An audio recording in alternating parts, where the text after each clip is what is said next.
Jadi, pada masa Perang Dunia Kedua, Jepang melakukan ekspansi besar-besaran ke beberapa negara di Asia. Salah satunya adalah Cina. Namun, ada satu peristiwa menarik sekaligus misterius saat tentara Jepang akan memasuki wilayah Nanking. Sebanyak 3.000 tentara Cina yang berjaga pada malam hari itu untuk mengawal kedatangan Jepang tiba-tiba lenyap begitu saja tanpa jejak. Banyak peristiwa yang terjadi di Cina pada periode Perang Dunia Kedua.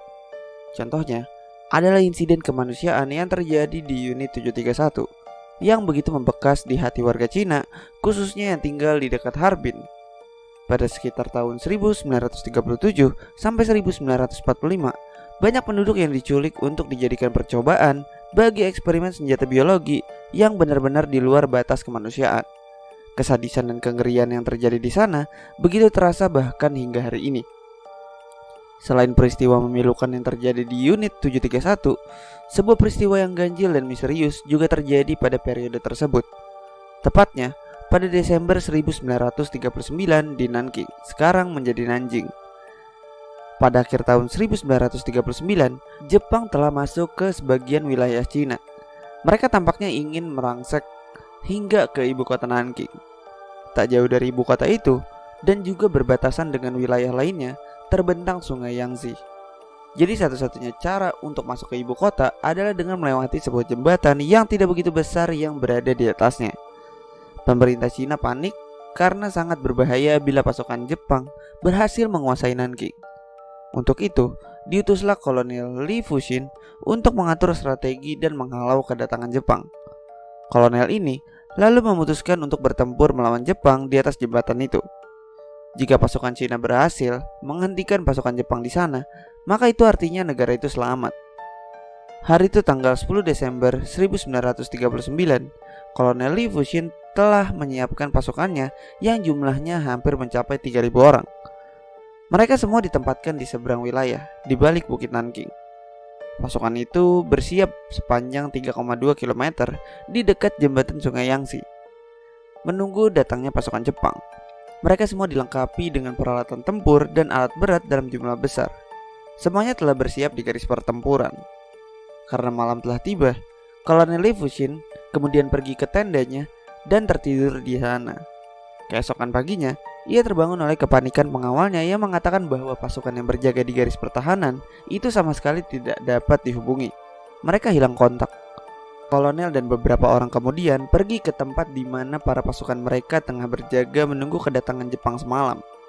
Begitu tiba di sana, mereka segera memeriksa apa yang terjadi.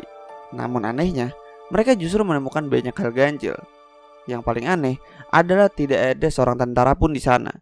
Mereka semua hilang tanpa jejak. Tempat itu sunyi dan juga senyap. Kolonel Li Fuxin sendiri sama sekali tidak mendapati adanya bekas pertempuran. Semua peralatan perang, mulai dari yang kecil hingga artileri berat, masih utuh tertinggal di tempatnya. Seolah-olah mereka semua menghilang begitu saja ketika tengah berjaga. Mereka kemudian menanyai orang-orang yang tinggal tidak jauh dari tempat itu. Tapi mereka mengaku tidak melihat seorang pun menyeberangi jembatan. Bahkan mereka berani bersumpah tidak mendengar apapun pada malam hari saat pasukan itu diduga menghilang. Jika jumlah pasukan itu hanya 2-3 tentara saja, bisa jadi mereka membuat kesalahan. Namun jumlah pasukan itu 3.000 tentara. Bagaimana mungkin mereka sama sekali tidak melihatnya?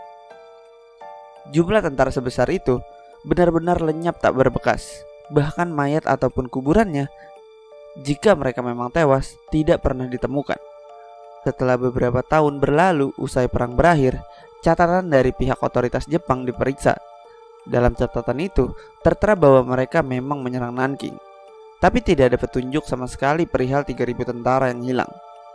Pihak Cina sendiri meyakini bahwa kemungkinan besar para tentara itu telah ditangkap dan dipenjara di suatu tempat.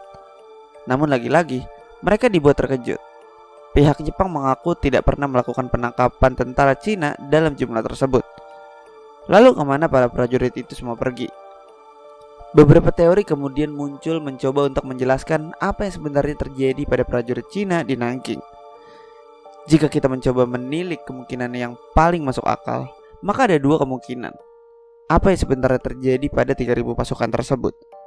Pertama, Kemungkinannya adalah para tentara itu melarikan diri sebelum tentara Jepang sampai. Entah apa motivasinya atau siapa yang memulai sehingga 3.000 pasukan bahkan tidak tersisa seorang pun di perbatasan. Kemungkinan kedua, pasukan Cina telah menyerahkan diri secara diam-diam kepada pasukan Jepang. Mengingat kekuasaan pasukan Jepang yang terlihat sulit untuk ditandingi. Menurut mereka, pasukan itu telah diculik oleh makhluk ekstraterestrial dan membawa mereka masuk ke dalam bumi melalui sebuah portal rahasia yang terdapat di bukit dekat wilayah Nanking, tempat di mana para pasukan Cina menunggu datangnya tentara Jepang. Masih menurut teori ini, para tentara itu diculik untuk dijadikan prajurit bagi para alien. Walaupun tampak tidak masuk akal, namun tidak sedikit orang yang mempercayai teori ini. Sampai hari ini, kasus menghilangnya tentara Nanking masih menyisakan misteri yang tidak terpecahkan.